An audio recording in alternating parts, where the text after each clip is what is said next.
Hi everyone, welcome back to my channel. If you're new here, my name is Taylah and I handmade scrunchies and bows. I've been doing so for 10 years now. In today's video, I'm going to be talking about why I'm closing my Etsy shop down after 10 years. Now, in saying that, am I going to close it down? I'm not sure, but here are the reasons why if I do. And I'll just put a little disclaimer. Everyone that uses Etsy will probably have a different experience, and obviously depends on what you sell and where you're located in the world as well. I'm from Australia.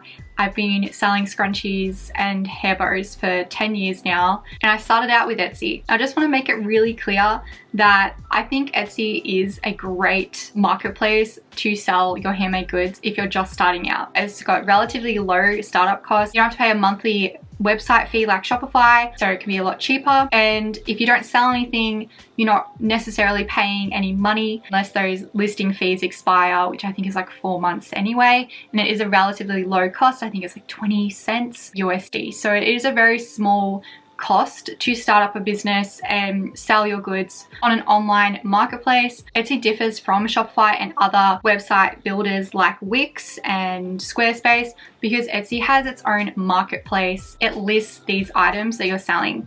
So if someone types in scrunchies or hair bows or something, your items may pop up depending on the keywords you've listed and how your items rank compared to everything else. So you might be able to get actual sales through people searching for your goods on Etsy rather than you just driving them directly to your Etsy store from like your social media channels or advertising that you do. So I figured out a lot of these a few years ago when there was a lot of drama going around with Etsy. So if you are just starting out, I still do recommend Etsy. It is a great place to start out on, but here is why I wouldn't stay on it forever. I started off on Etsy and I was on there for 6 years before I decided to open up my own website. I opened up my own website in February of 2020. In January of 2020, 1 month before I opened my Shopify website, I decided to raise money for the bushfires that were devastating Victoria and New South Wales in Australia. We had so many lives and livestock lost, lots of homes lost, and it was horrendous to see. So I decided to start making scrunchies and bows that I would be donating the profits towards different organizations such as like wildlife, CFA, and the people that are actually affected. So in January of 2020, I sold so many of these items, over 300 orders in just 2 weeks, with the profits going towards helping everyone. However, I really wish that I had already set up my Shopify website at this point, because the fees on Etsy took out thousands of the profits that I could have donated. The Etsy fees are quite high compared to if you're running your own website. On your own website, such as Shopify, they have introduced new fees like stuff like Afterpay and PayPal. They charge an extra fee on top of what Afterpay and PayPal are already charging you. It still works out to be cheaper than what Etsy is. Now, Etsy charges anywhere between 10 to 25% every item you sell. They charge that on the shipping and the item costs, so it adds up very quickly. So that was one of my biggest pushes to start my own website, because if I had started just 1 month earlier and drove everyone to my website to purchase, then I could have donated even more to the bushfire appeal. When you do sell quite a bit more online, I definitely recommend moving away from Etsy, or at least keeping it open so you can get some orders every now and again, but definitely drive all your traffic to your new website, because it will end up a lot cheaper in the long run. I pay a lot less in fees and like the setup costs and everything, so much less. It's minuscule compared to how much I would be paying on Etsy. And I know that I'm driving my own traffic. You can actually check that out in the stats in Etsy. You can see how much you're driving versus how much Etsy is supplying you with these orders, with this traffic, how your listings are going. So it's definitely a good idea to check analytics and to check out just how your site is going. Again, if you are just small time and not making many orders a month, this probably won't affect you. But if you're making hundreds of orders a month, definitely look at opening another website and driving all your traffic there. You can still keep both open, but that way you're saving a lot of money on those costs. When I first started on Etsy 10 years ago, it was great. You search stuff on Etsy and it was handmade. You could tell it was handmade. You could tell a lot of love and care went into each product. These days, they just don't care about what is being sold on there. You can find stuff that's on Etsy for like $80, $100 that you find on AliExpress for $2. And no, it's not just people taking those photos and putting them on AliExpress. They are just drop shippers, and it has brought the quality down, I feel, from Etsy. Like, it's not really a handmade marketplace anymore. You can just tell it's not handmade and it's cheap stuff that shouldn't be on there, and Etsy doesn't really care. I guess there is, you know, probably thousands and thousands and thousands of listings going up every day, but they should have something in place to prevent this from happening, or banning sellers that do this constantly, that, you know, upload stuff that isn't handmade, maybe even a process. I feel like they could be doing more to prevent this. I recently searched tote bags because I was interested in what other people were making, and everything that came up, you could just tell was a cheap knockoff AliExpress, Temu, Shein item.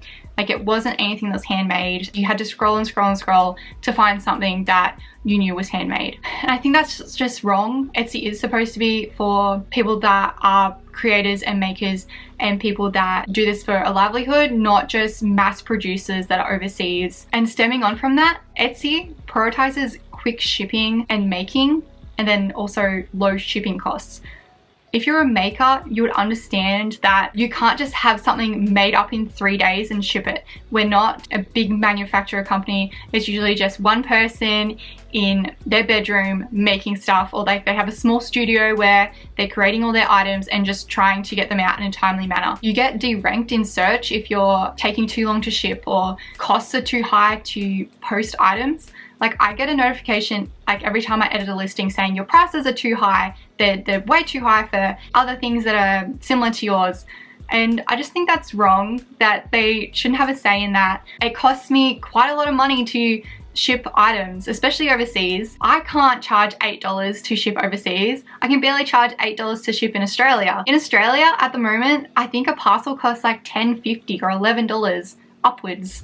$12. Obviously, you can put some of your shipping costs into your product price, and that might lower the shipping costs and stuff, and it is something that a lot of people do. I still just find it icky that they try and push it so hard, and they try and just push you to get everything out so quick, and they penalize you when you don't. I've heard so many people say that their accounts have gone into reserve, and that means that Etsy is pretty much just holding onto your money and only letting you have little increments at a time. I got placed in a reserve and I literally did nothing. I think I got a 4-star review that did it around the time when they introduced the reserves, and just everyone was getting slammed with it.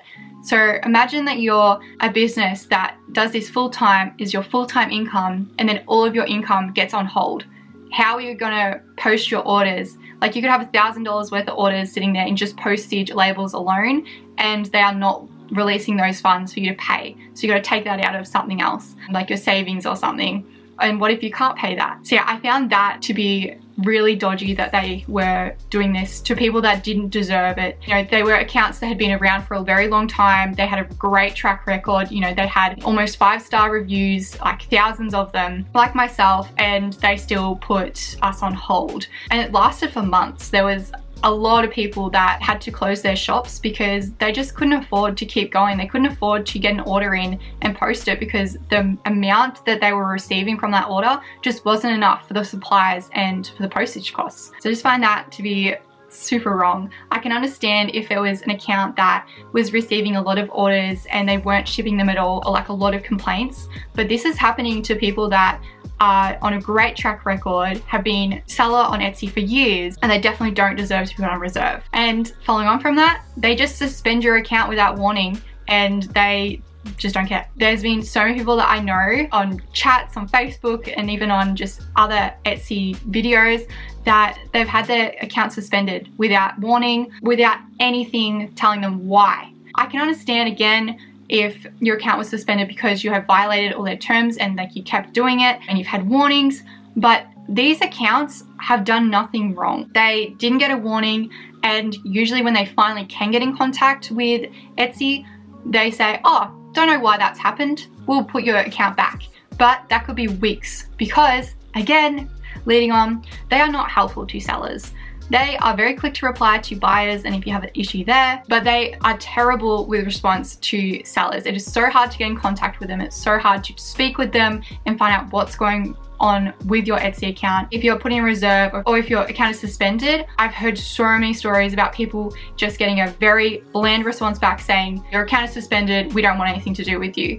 like you violated the terms, but they have no idea why. It's literally just normal people that are just getting their accounts suspended because of an error on Etsy side, and they can't even get through to someone to rectify the issue and prove that they are innocent, which you shouldn't have to do anyway. And they're just suspending them and going, whoopsie, yeah, sorry about that. After weeks of being suspended, you're losing out on thousands of dollars worth of sales. They also put buyers way ahead of their sellers. They definitely prioritize the people actually shopping on the website, not the people selling. They don't really care for their sellers. I actually had this happen to me when COVID just started. I had a lot of international items I was sending out in January and February and March, and obviously the whole world shut down.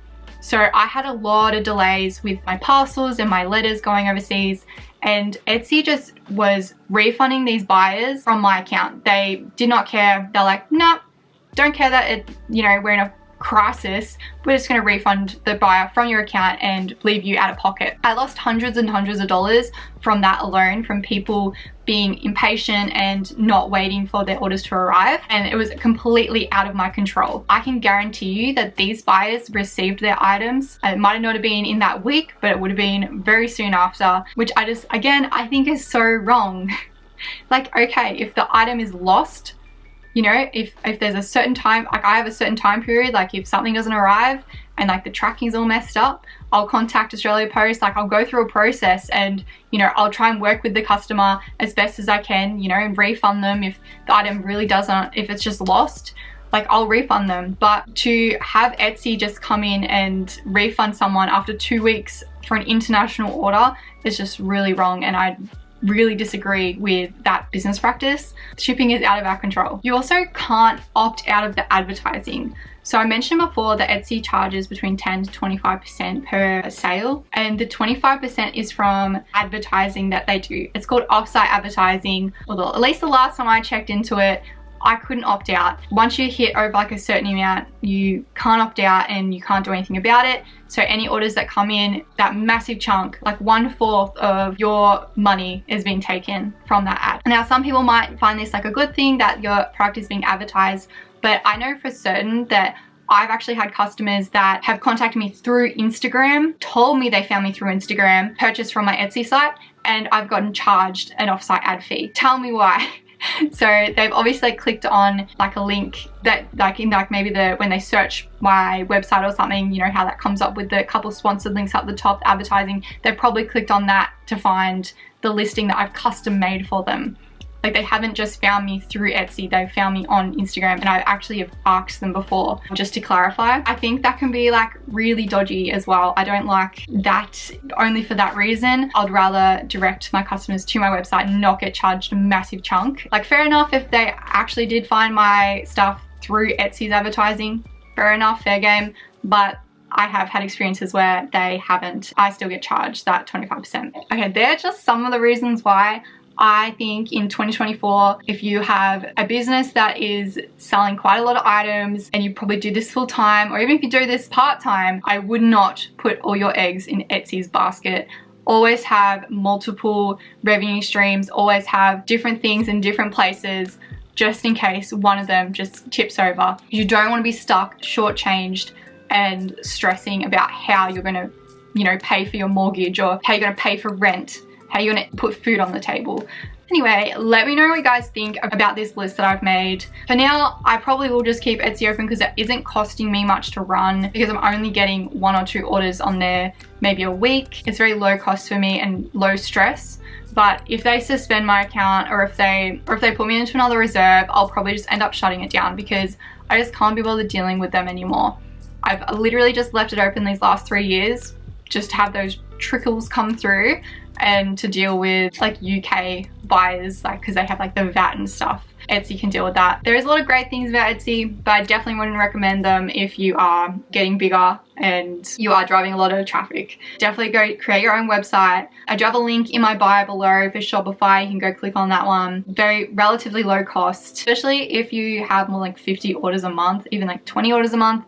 probably worthwhile to check out a different platform. Anyway, let me know what you guys think about these or if you disagree with them. Yeah, that's just like my opinions and stuff. I hope it was beneficial for you to hear these and maybe changes your mind about whether to stay with Etsy, or like hopefully gives you a push to start an actual website. Yeah, thank you so much for watching and I hope you have a lovely day. Bye.